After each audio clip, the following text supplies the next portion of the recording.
This is a Brooklyn-bound 2 train. The next stop is Wall Street. Stand clear of the closing doors, please.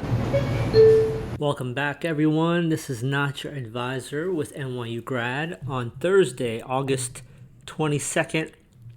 It wasn't too exciting today, so hopefully if you were busy at work, the day moved fast. You didn't miss anything on Wall Street other than maybe Kay Hovanian Home Builder, who reported earnings and they were up big. But let's get right into the breadth numbers, shall we? We had 640 new highs versus 100 new lows. So new highs are winning. Advancing, we had 24% of stocks advancing versus 73% declining. 37% of stocks were below their 50-day moving average, and 35% of stocks were below their 200-day moving average. The NASDAQ actually led to the downside today on low volume, fairly low volume. But let's cover some of the mega caps. So you had all of the Mag 7 red today, some more than others. And this might portend some action on Friday. And without a doubt, 10 a.m., Jerome Powell's going to get up on the podium and sing to us all of the reasons why they've succeeded. But you want to watch what happens with the Mag 7, the dollar, treasury yields. But Microsoft was down 2%. NVIDIA down 3.6%, Apple down 0.7%, Google down 1.25%, Meta down 0.6%, Amazon down 2.2%, Tesla down 5.6%. Man, Elon better keep kissing some butt with Trump. What is up with that?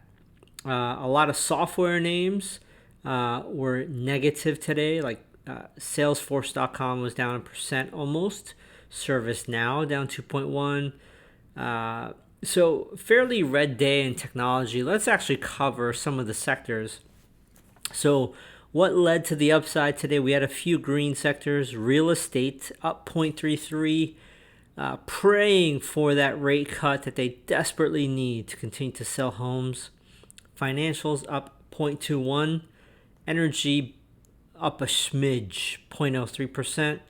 Consumer defensive was red, healthcare was red, utilities was red, industrials was red, basic materials was red, communication services was red, down 1.08%, consumer cyclical down 1.5%, and technology down 2% today.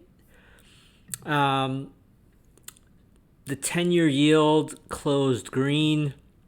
It's still below 4%, so nothing to panic about just yet. But today's theme is going to be all about Friday. Jackson Hole. Did you get the invite?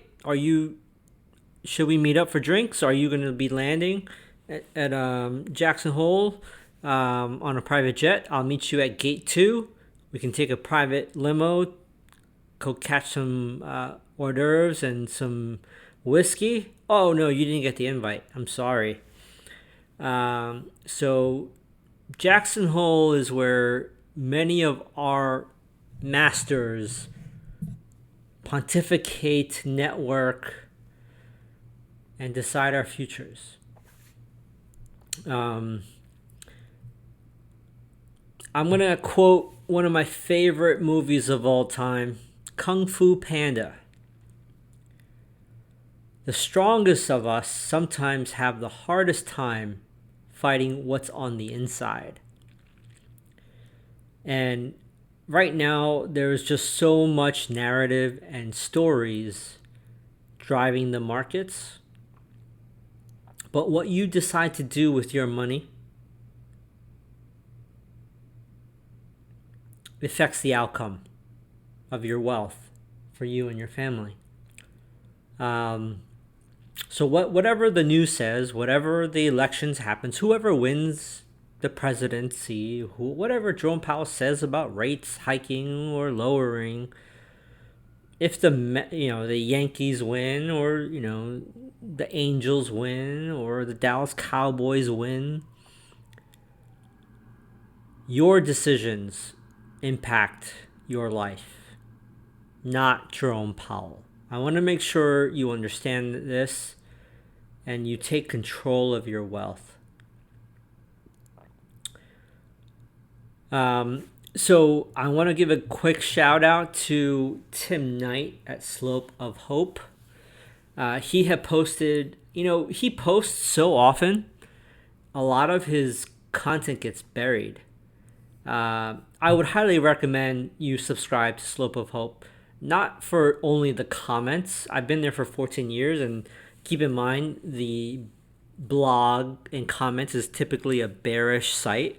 So don't let that impact you, right? If you're a bullish person and a positive person and an outlook on life, Tim is usually a bearish person, but he's fairly a wizard and genius when it comes to chart reading.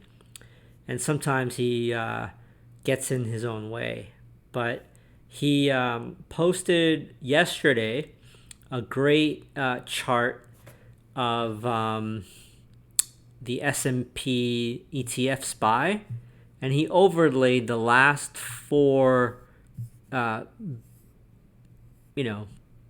speeches of Jerome Powell. So take a look at that. Obviously, we're higher than to 2020, but after the initial speech of Jackson Hole, we typically will have a sell-off. Good to know to look at this chart. Doesn't mean we're going to crash, but typically it has been sell the news for Jackson Hole. So take a look at that. What else did I want to cover today? I'm just pulling teeth here because everything is just waiting on bated breath for tomorrow. I'll cover what was strong and what was weak if I must. Hovanian Homes, they raised guidance for Q4 and the back half of the year, anticipating rate cuts. If they can cut rates on the whole, they can then offer more incentives to sell these tract homes across the country that they've overbuilt in the Sun Belt. K. Hovanian Homes was up 14.8% today. Zoom video communication conferencing up 12.5% today. I have no idea why. I didn't follow the news. The VIX was up 8.5% today. That's very curious. PaySafe up 2.95%, small cap company. TerraWolf up 2.6%. Biddy up 2.3%, which is inverse of Bitcoin. And the 10-year Treasury yield up 2.2%, up to 3.8% for the yield. What was weak? New York Community Bank down 6.5%. This thing moves like 6 to 10% every day, up and down. I would not touch it, but I'm just curious, right? I track it because it's a New York bank. I'm in New York. They have a lot of issues, and they're a poster child of regional banks. Intel down 6.1%. I have no idea who still owns Intel. You should be not in Intel anymore. Intel is like Radio Shack at this point. IREN down 5.9. DJT Partners down 5.8. HUT 5.8. Harmony Gold down 5.6. These are all percents, by the way. MongoDB down 5.3. Tesla down 5.1. Bitfarms 4.8, Lam Research 4.7, Wayfair down 4.3, MicroStrategies down 4.3, and AMD down 4.04%.